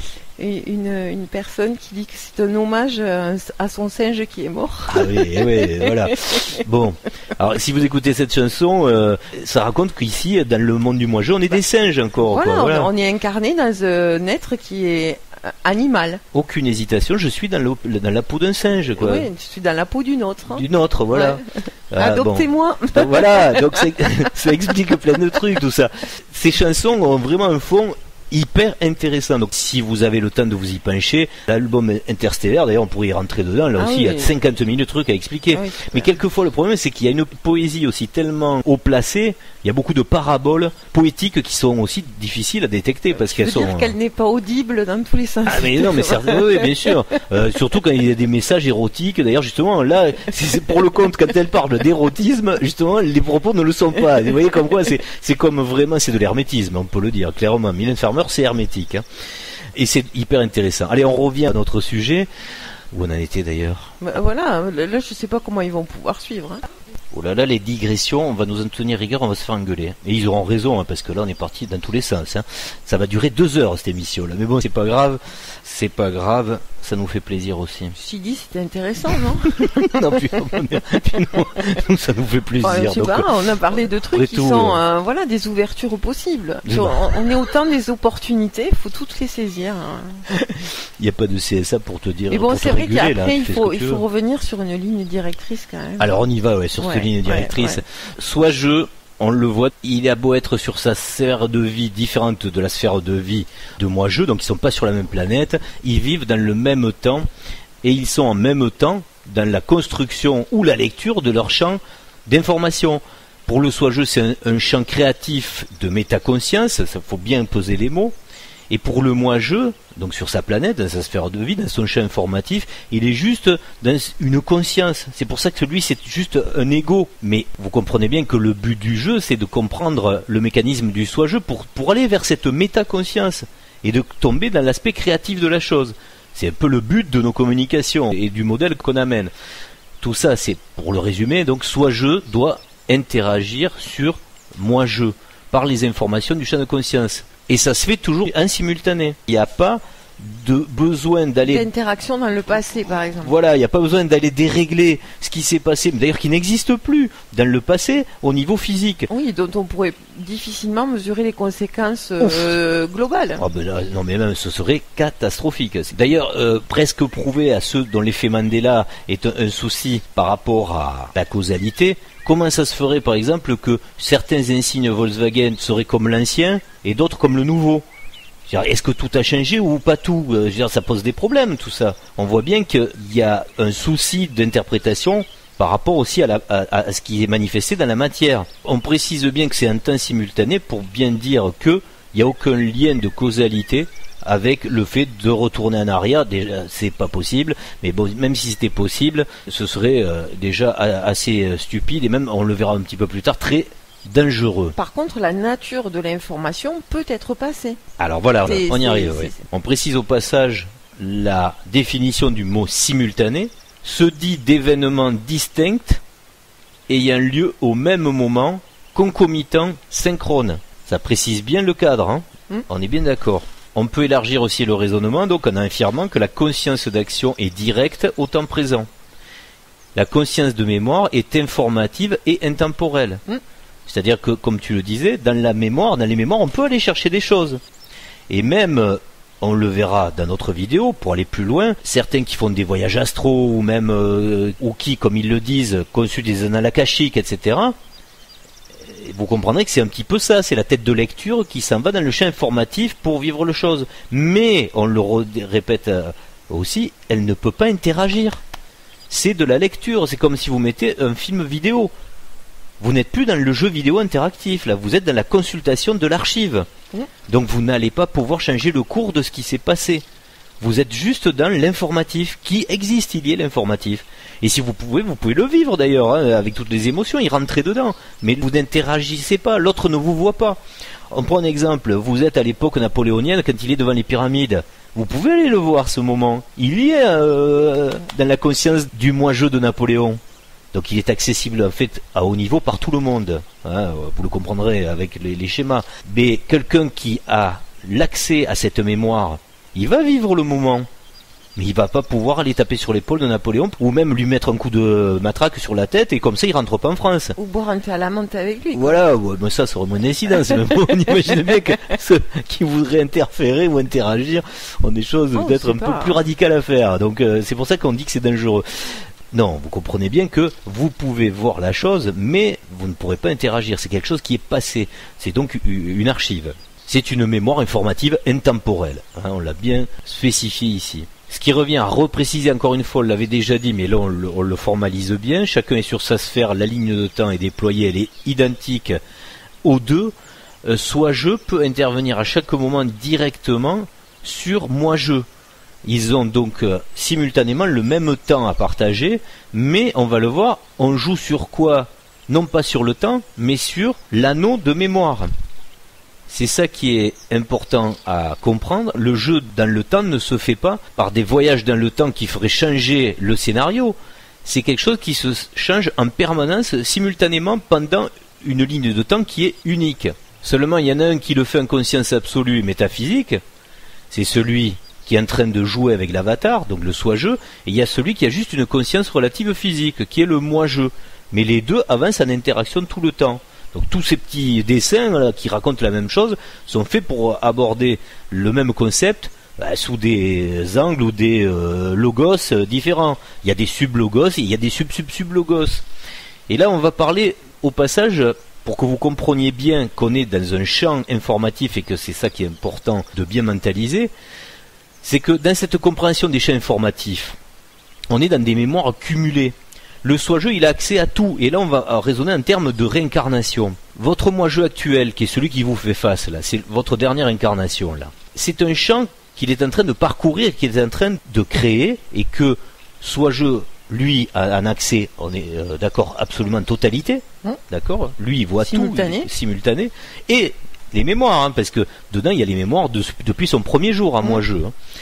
Mais moi-jeu, lui, c'est une réincarnation d'autres moi-jeux, d'autres avatars qui ont joué sur cette même sphère là, mais sur d'autres temps, donc sur des temps déjà passés, et qui ont déjà laissé aussi leur empreinte informative, oui. Bien sûr, leur expérience informative.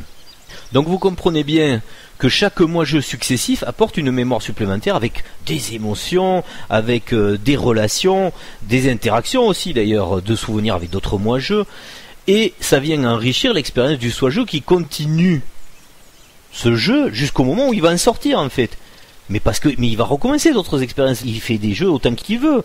Mais le moi-jeu, c'est à chaque fois juste l'avatar. Est-ce qu'à travers cette diapo, on comprend un peu mieux? Parce que le problème, c'est que c'est pas l'échelle. Là, par exemple, le nombre d'anneaux bleus, on croirait que c'est assez restrictif par rapport à l'échelle de l'anneau rose. Est-ce qu'on peut bien conceptualiser ce raisonnement de dire que la conscience globale qui grandit tout le temps du soi-jeu, c'est d'avoir sa propre vie elle-même, qui est très riche d'ailleurs, mais pour élargir son champ, donc des émotions, a aussi des champs informatifs et mémoriels, on va dire, du moi-jeu, qui se font pendant les jeux.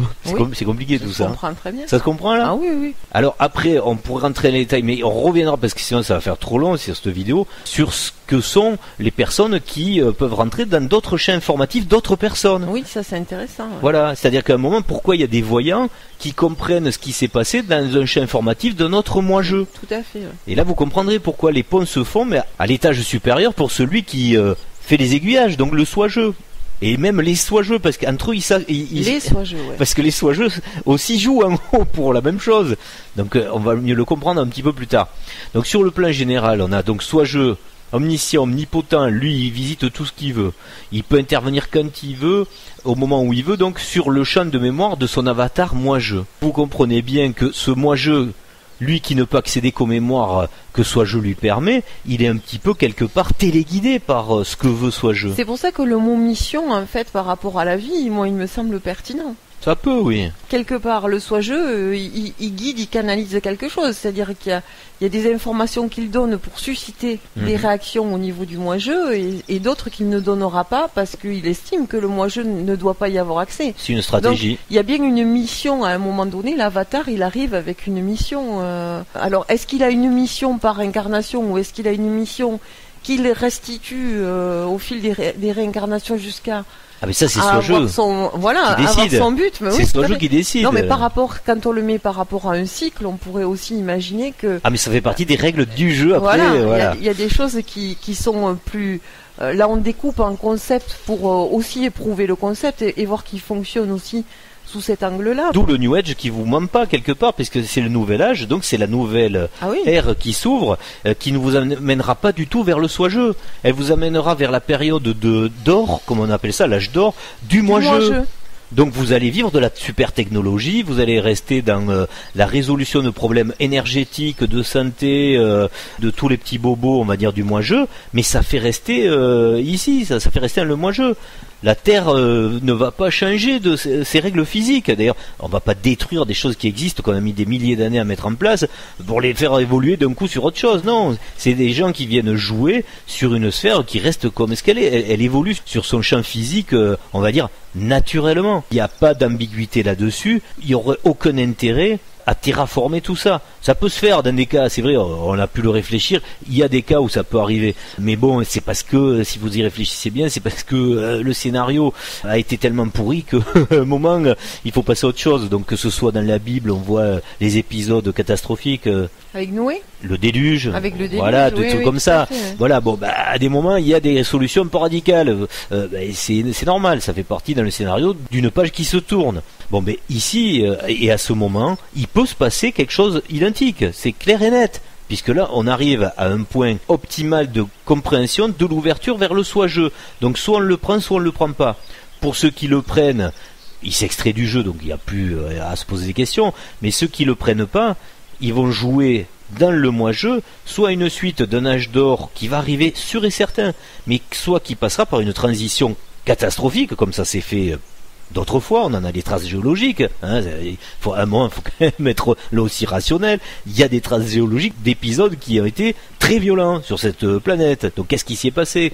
Ben là c'est pareil. Soit l'égrégore total fera qu'il y a besoin de passer par les écuries d'Augias, quoi. Hein, c'est le grand nettoyage, là. On ouvre tout, on fait passer le fleuve au milieu. Des fois c'est par le feu, je sais pas, ça peut être par le gaz. Hein, c'est vrai, il peut y avoir de tout en solution pour du nettoyage. Mais en soi c'est jamais dramatique, puisque l'histoire qu'il y a derrière tout ça, c'est qu'on repart sur des moi-je qui vont vivre quelque chose dans le registre émotionnel de plus sympa que ce qu'on a connu maintenant. Pendant un temps. Ah, et voilà, par contre, je voulais pas aller jusque-là, mais toi tu le rappelles, bah oui. Et t'as raison de le dire. C'est un cycle, après, pendant un temps. C'est bis repetita, oui. Voilà, mais c'est pas grave, puisque dans l'absolu... Il n'y a rien de grave quand on est sur des notions d'éternité. Voilà, le soi-je, ça veut dire qu'il a envie de continuer à jouer avec des avatars ici, là, dans ce jeu. Du coup, ben, il va continuer, puis il y en a d'autres qui veulent pas continuer. Donc, une fois de plus, c'est le libre arbitre qui se traduit ici par nous-mêmes, là, des espèces d'avatars un petit peu limités du cerveau qui essayons de nous exprimer, quoi. Et ça vient toucher un concept qu'on retrouve aussi dans le New Age. Est-ce qu'on est dans l'évolution ou dans l'involution? C'est la question toujours qu'il faut se poser. Est-ce qu'on est dans la progression ou dans la régression? Pour donner une forme physique, est-ce que vous avez envie de revenir un fœtus? Non. Mais vous n'avez pas non plus envie de vieillir. Donc vous voyez que c'est le juste milieu chaque fois. Le fil à plomb, là, doit se stabiliser. Et il ne faut pas être ni trop d'un côté ni trop de l'autre. Sinon, c'est de l'excès, ça marche pas. L'équilibre, c'est la bonne voie. Et en conscience de groupe ou d'individu, on voit bien souvent chez les New Age ce truc de dire que l'évolution, c'est bête à dire, mais des fois c'est un piège d'involution. C'est-à-dire de repartir faire des communautés dans les bois, etc. C'est-à-dire que quand on l'éprouve, si on le teste vraiment, on s'aperçoit que le confort d'une maison où il n'y a pas d'herbe, il y a du carrelage et qu'on se gratte pas les cuisses, c'est quand même beaucoup mieux que des bestioles qui viennent vous chatouiller dans la forêt, quoi. Mais bon. Ce qui est surprenant, c'est que c'est une expérience qui a déjà été faite. Voilà, j'osais pas le dire, mais on l'a déjà fait 50 000 fois, quoi. C'est ça qui est surprenant, hein, Oui, mais par contre, il y a une recherche de pureté, aller au naturel essentiel pour respecter la nature et arrêter de la contrarier. Donc ça, c'est l'aspect positif qu'il y a sur cette réflexion. Il faut aussi se poser la question de savoir pourquoi on a pu accepter toutes ces règles et toutes ces contraintes de toutes les administrations, les modèles d'entreprise, l'État, l'ordre mondial, etc. Mais très certainement parce qu'on n'était pas suffisamment évolué en conscience pour suffisamment se respecter entre nous et faire en sorte qu'on ne puisse pas se passer de règles comme ça. Donc toutes ces expériences communautaires, sauf à prouver que toutes les personnes qui seront dans ces communautés ont atteint un seuil de conscience très supérieur, ont vocation à ne plus respecter le principe de base à un moment donné. Non, puis on l'a déjà dit, la problématique, c'est que de toute façon, pour l'instant... La solution, elle n'est pas dans l'organisation d'une société. Tant que l'âge d'or n'est pas arrivé, il n'y a pas l'énergie libre et tout, donc il n'y a pas ce qu'il faut. Donc ce serait trop difficile à mettre en place pour que ce soit confortable. C'est bien pour ça que, ne serait-ce que sur des questions d'argent qui renvoient au respect de l'autre, au partage, aux besoins de tout un chacun... ces expériences-là, elles n'ont pas pu perdurer positivement, en fait. Tout à fait. On revient à nos champs informatifs, mais ça en fait partie, tout ça, il faut le comprendre. Ce sont des choix qu'on a à faire actuellement. C'est important aussi de le dire. Donc il n'y a pas de dimension de multivers parallèle dans une multiplicité infinie. Dans ce modèle-là, en compréhension, il n'y en a que deux. L'univers du moi-je et l'univers du soi-je. Il n'y a que des dimensions parallèles qui actent et vivent dans l'instant présent. Il faut bien assimiler qu'il n'y a pas autant de mondes parallèles que de nombre de choix. Parce que c'est ce qui est proposé là. Oui, tout à fait. Oui. C'est impossible, c'est ingérable et ça n'a aucune... Avec interaction d'une décision sur l'autre, ce qui est expliqué, c'est ça, c'est que on se démultiplie dans des mondes parallèles et que ce que je ne fais pas, l'autre le fait. Mais alors qui commence en premier? En fait, c'est... Tout à fait, assez délirant. Mais ce qui est subtil après, c'est qu'en cherchant très loin, il peut y avoir le soi-je fait des mises en scène à certains moi-je une possibilité de ça. Ah oui, oui. C'est-à-dire qu'on peut faire vivre une mise en scène sans interagir Donc en mémoire informative, mais ça c'est pour des raisons diverses, c'est des sois-jeux qui décident de ça pour leur moi-jeu, c'est-à-dire leur faire croire que c'est possible. Mais c'est pour semer la confusion aussi ici dans le jeu, au final. Ça a toujours une explication. C'est-à-dire qu'à un moment, il y a des expériences qui sont rapportées. Alors il y en a qui sont vraies, il y en a peut-être qui sont fausses, on n'en sait rien. Ça aussi, on peut pas vérifier. Moi, je pense que tout est fait pour nous apporter le discernement, parce qu'on l'a perdu. On se laisse porter. Donc tout est fait pour que chaque individu, à un moment donné, puisse être interpellé dans sa vie et se poser les questions qui sont nécessaires à son discernement. Très certainement parce qu'on va en avoir besoin. Voilà, et puis c'est toujours très utile, parce qu'au final c'est quoi? C'est une ouverture d'état d'esprit. Complètement. Donc tous ces gens qui sont formidables, qui parlent de tous ces multivers, etc., parce qu'ils réfléchissent beaucoup. On peut pas jeter ça à la flotte comme ça d'un coup. Ah mais il en faut. Voilà, mais ils sont là pour apporter quand même un angle de vue sur une ouverture d'esprit. Donc c'est toujours très utile, comme de critiquer le New Age. On le fait au passage dans le sens où on essaie de donner notre avis pour essayer de rectifier certains raisonnements, mais sans le New Age, il n'y aurait pas aussi cet état d'esprit qui a fait que certains qui ressentaient par intuition l'envie de s'extraire du matériel ont trouvé une chapelle pour pouvoir un peu s'évader. Oui. Voilà, et quoi. Puis, donc c'est très positif. Il y a tout le temps d'alignement. Et c'est un temps de questionnement et de travail sur soi où on peut trouver beaucoup d'informations aussi qui sont utiles à sa propre progression. Mais après, nous, tout ce qu'on dit, c'est qu'il faut jamais cesser de s'interroger. Voilà. Alors après... Et jamais mettre quelqu'un sur une stèle à part soi-même, quoi. Ou sa moitié. Ou sa moitié, ouais. Alors, on peut dire juste un petit truc pour faire attention à tous ceux qui n'auraient pas saisi le danger qu'il y a derrière ce raisonnement, derrière ce concept, c'est qu'on peut se créer une boucle, en fait, temporaire, imaginaire. Bon, au final, ça n'aura pas de conséquences, puisque... C'est une illusion, quand même. C'est une illusion, voilà, mais vous allez vous en extraire. Mais... c'est bête de... Il faut en sortir, normalement. Ouais. Faut en sortir. C'est quand même bête, quand on a compris qu'on vit une illusion, de se mettre une autre illusion en solution, quoi. C'est pour ça qu'il faut toujours confronter rationnellement. C'est comme dans le film Inception, ça devient très compliqué à la fin. Les causes, les conséquences, les objectifs. Le rêve dans le rêve dans le rêve dans le rêve. Voilà, c'est ça. Au bout d'un moment, c'est lourd à gérer. Enfin, chacun fait ce qu'il veut, mais vous vous éloignez de la causalité du départ, hein, c'est-à-dire venir se faire des émotions pourries. Bon, on a compris. Bon, mais maintenant on en sort. Mais voilà, je pense que c'est ça, c'est que si le chemin apporte du découragement régulièrement, des sentiments qui sont pas positifs, c'est que il y a quelque chose qui manque quelque part. Dans la série Slider, on le voyait bien ça par exemple. Il y avait plusieurs multivers, mais le génie de l'auteur, c'était bien de ne pas avoir permis aux personnages de revenir dans le monde d'origine. Ils peuvent pas, du coup. Là, quand ils sont dans ce délire là, d'aller visiter, s'il y avait eu un élément qui a changé, qu'est-ce que serait devenu l'Amérique, etc. Mais après, le problème, c'est qu'ils peuvent plus revenir dans ce monde. Il y a le temps, hein. Et le temps, et le temps est linéaire dans le Slider. Hein. Voilà, donc c'est quelque chose qu'il faut bien comprendre pour nous ici aussi. C'est-à-dire, heureusement, vous pouvez pas le faire. Leur espérance, c'est reprendre leur vie. Là où ils étaient. À la seconde d'après, où ils ont quitté leur monde. Sauf que ça, c'est plus possible. Cette série fait bien comprendre aussi quel type de schizophrénie vous pourriez atteindre si vous vous plongez dans cette idée de vous réaliser dans la matrice. Parce que c'est vrai que ça peut le permettre d'aller dans des délires comme ça. Certains, ils sont à fond d'ailleurs. Mais c'est comme toujours. Allez voir le projet au final. Qu'est-ce que vous allez faire avec tout ça? Ça va vous permettre quoi? Qu'est-ce que vous allez vivre avec ça? C'est toujours la question à se poser. Au final, la seule chose pour notre futur idéal, donc à imaginer, c'est toujours de découvrir et de réfléchir, et donc de constamment se connecter à imaginer avec le maximum d'interaction avec le soi-jeu pour améliorer, pour trouver votre univers idéal, utopique. On le dit tout le temps, mais c'est la seule règle du jeu en fait. Il faut vraiment... C'est le seul qui est capable de nous amener la vision de l'absolu. C'est votre soi-jeu, c'est votre absolu à vous. Parce que vous pouvez vous connecter à d'autres choses que... Et si vous le comprenez en l'imaginant, c'est gagné, vous le voyez. Complètement. Vous savez où vous allez atterrir, vous voyez qu'est-ce qui va s'y passer, quelles sont les règles physiques, tout. Mais même ici. Voilà, c'est ce que j'ai pas précisé. Ici, vous verrez ce que c'est là de l'autre côté, on va dire. Et sa vie quotidienne aussi, elle a un point de vue qui change. C'est automatique, on va dire. C'est un vase communicant, oui. C'est indivisible. En même temps qu'on comprend l'autre côté, on comprend ce qui déconne ici. En fait, donc on le perçoit plus pareil, on le vit plus pareil, on agit plus pareil.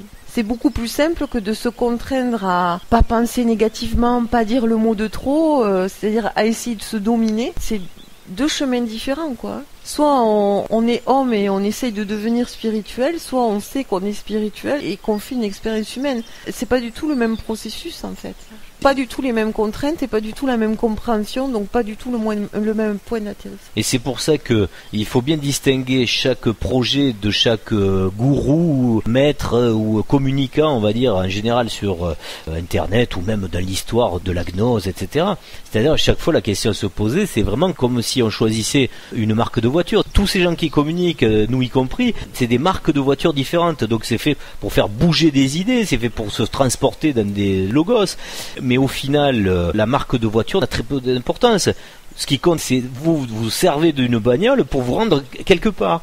À vous de savoir la voiture que vous prenez, est-ce qu'elle vous mène là où ça vous va. Si vous êtes dans la secte qui adore les kangourous, le gourou, donc la voiture qui va vous transporter, il va vous transporter vers l'utopie des kangourous. Donc votre monde, ce sera de sauter à pieds joints et d'avoir une poche avec un bébé dedans. Est-ce que je me fais comprendre pour ça? C'est ça le truc, c'est des véhicules d'utopie. Donc regardez qu'est-ce qu'il y a au bout. Est-ce que cette utopie vous convient? Pour chaque chapelle spirituelle, quel que soit le véhicule, il peut être beau. Hein, des fois c'est magnifique, hein, il y a des options et tout, c'est génial. Mais regardez bien où ça vous amène. Parce que si c'est juste pour sauter à pieds joints, ça sert à rien.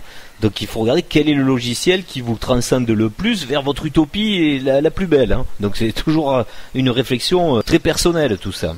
Et c'est avec ce schéma qu'on va mieux comprendre qu'est-ce que pourrait être l'effet Mandela qu'on avait donc effleuré au début de la vidéo. Et là avec le schéma on le comprend absolument.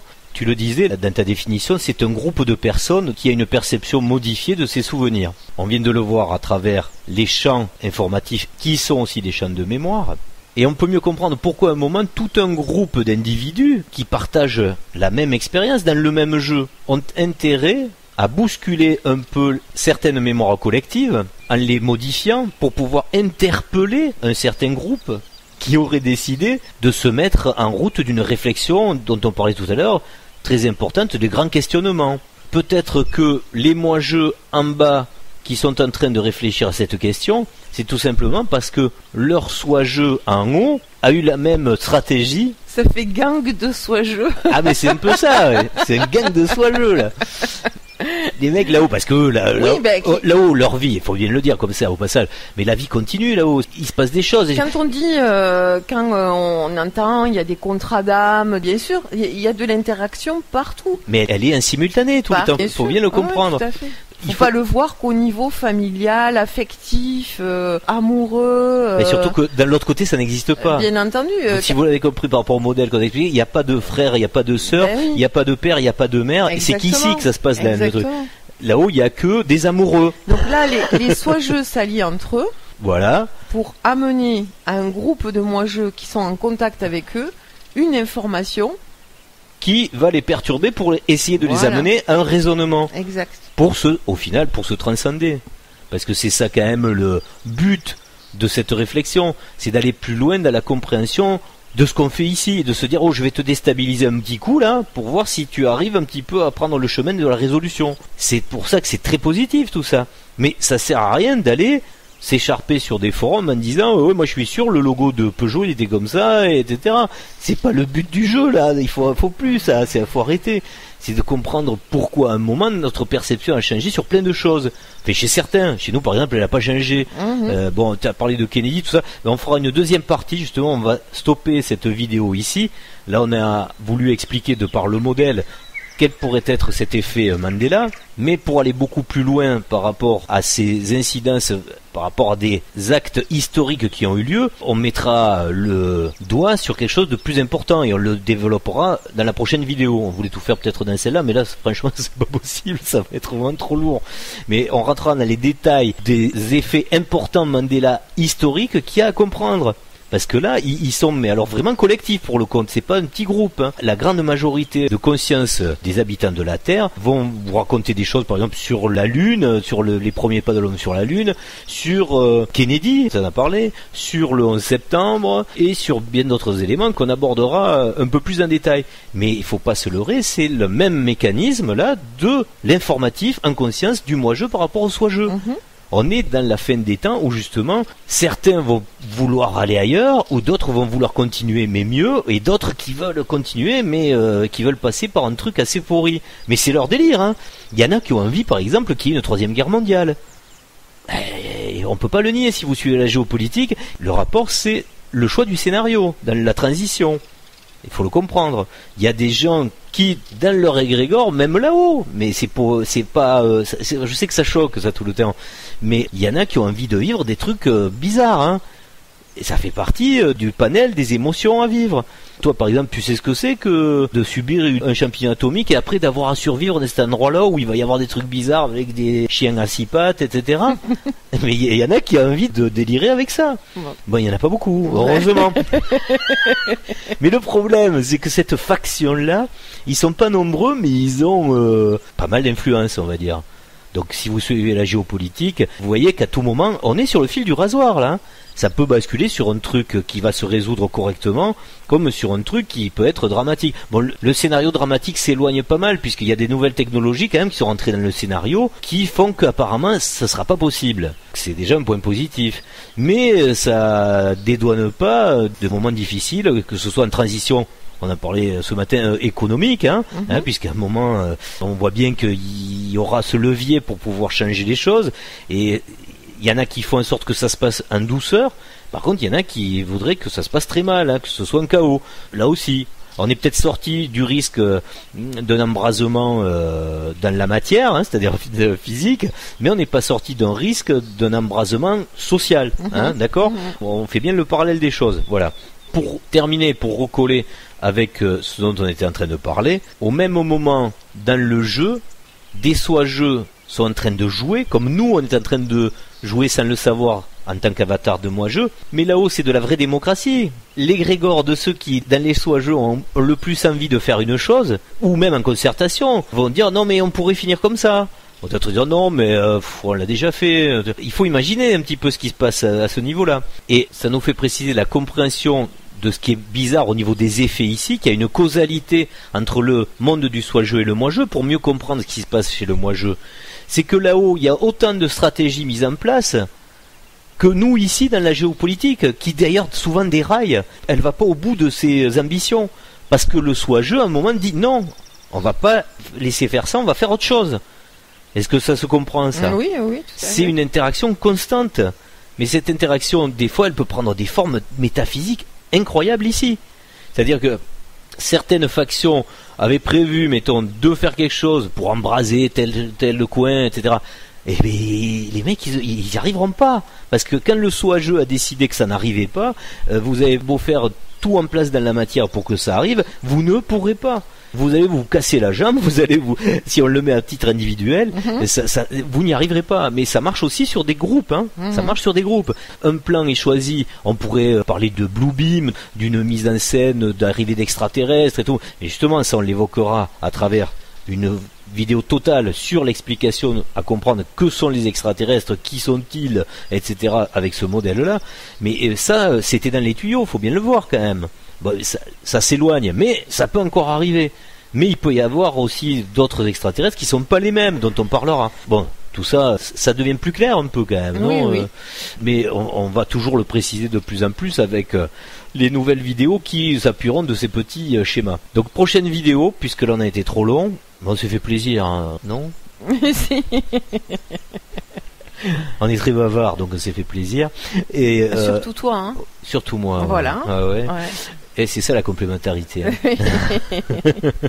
Et dans la prochaine vidéo, on parlera de l'effet Mandela à proprement dit, de ce qu'il y aurait eu à voir de plus pertinent plutôt que des marques de voitures. Et puis la vidéo d'après, c'est promis, c'était prévu dans les tuyaux avant, mais bon, tant pis, on décale un petit peu plus. Ce sera justement sur la nature des extraterrestres. Avec ce modèle que nous vous proposons, comprendre qui sont les extraterrestres, qu'est-ce que c'est, d'où ça peut venir, est-ce qu'ils font partie du monde du moi-jeu ou du soi-jeu, ou autre chose. Mais ça fait toujours partie soit de l'univers soi-jeu, soit de l'univers moi-jeu. À nous d'être pertinents pour savoir, est-ce que c'est une manipulation, parce que des fois il y a des manipulations qui viennent donc de l'univers du moi-jeu, mais des fois il y a aussi des manipulations qui sont bien voulues par le soi-jeu. j'irai pas plus loin, mais les Star Wars et compagnie, il peut y avoir des vraies interactions avec d'autres peuplades, on va dire, d'autres planètes, mais c'est pas du tout dans le cadre des lois universelles qui régissent le monde du soi-jeu. On est bien d'accord. Oui, parce que dans ce cas-là, est-ce qu'il y a des vaisseaux? T'as déjà vu des vaisseaux, à part pour rigoler? On le verra la prochaine fois. Voilà, on le verra, donc non pas la prochaine fois, on le verra dans l'épisode 5 qui parlera de tout ce sujet extraterrestre. Et comme on vous parle souvent de références, que ce soit musicales au passage ou de certaines filmographies, on va se quitter avec la bande de son d'un film dont on fait souvent référence sur notre chaîne, un film de Luc Besson, Lucie, avec ce moment où il est expliqué un petit peu ce qu'on vient d'exposer là par rapport à ce modèle, où on va parler de la physique et du temps, qu'est-ce que c'est qui va vite, qu'est-ce qui va doucement, l'aspect philosophique aussi, qu'est-ce qu'on est venu faire ici à part tirer des balles, ou jouer avec des balles, ou être sur une grosse baballe. Tout ça c'est bien résumé dans le petit extrait qu'on va vous laisser pour se quitter. Un film qui, si vous ne l'avez pas vu, est plutôt instructif. À voir et à revoir, ouais. À bientôt. À bientôt. La vie nous a été donnée il y a 1 milliard d'années. Qu'est-ce qu'on en a fait?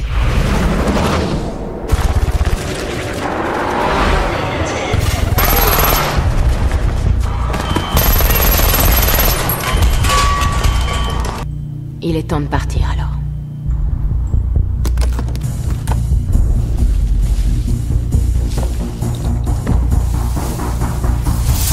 Mais tout ce savoir, Lucie, je ne suis même pas sûr que l'humanité y soit préparée. Nous sommes tellement animés par le pouvoir et le profit. La nature humaine étant ce qu'elle est, ça pourrait bien ne nous conduire qu'à l'instabilité et au chaos. L'ignorance mène au chaos, pas la connaissance. Oui. J'espère que nous serons à la hauteur. Grâce aux impulsions électriques, chaque cellule connaît les autres cellules et elles communiquent toutes entre elles. Elles échangent des milliers de bribes d'informations par seconde. Les cellules se regroupent et forment un réseau de communication géant, qui à son tour forme la matière. Les cellules s'assemblent, prennent une forme, se déforment, se reforment. Pas de différence, c'est la même chose. Les humains se considèrent uniques, ils ont donc enraciné toute leur conception de l'existence sur leur unicité. 1 est l'unité de mesure, mais ça ne l'est pas. Tous les systèmes sociaux que nous avons mis en place ne sont que des ébauches. 1 + 1 = 2, nous n'avons rien appris d'autre. Mais 1 + 1 n'a jamais été égal à 2. Il n'existe en fait aucun nombre, ni aucune lettre. Nous avons codifié notre existence pour la réduire à notre taille, de manière à la rendre intelligible. Nous avons créé une échelle de façon à pouvoir oublier le caractère incommensurable de son échelle. Mais si l'humain n'est pas l'unité de mesure, et si le monde n'est pas gouverné par des lois mathématiques, qu'est-ce qui régit tout ça? Filmez une voiture qui roule sur une route. Si vous accélérez le film à l'infini, la voiture disparaît. Quelle preuve avons-nous alors de son existence? Le temps donne une légitimité à son existence. La seule vraie unité de mesure est temporelle. Le temps apporte la preuve de l'existence de la matière.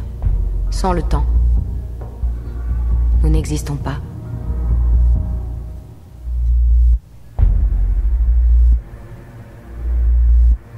Le temps est l'unité. La vie nous a été donnée il y a 1 milliard d'années. Maintenant, vous savez quoi en faire.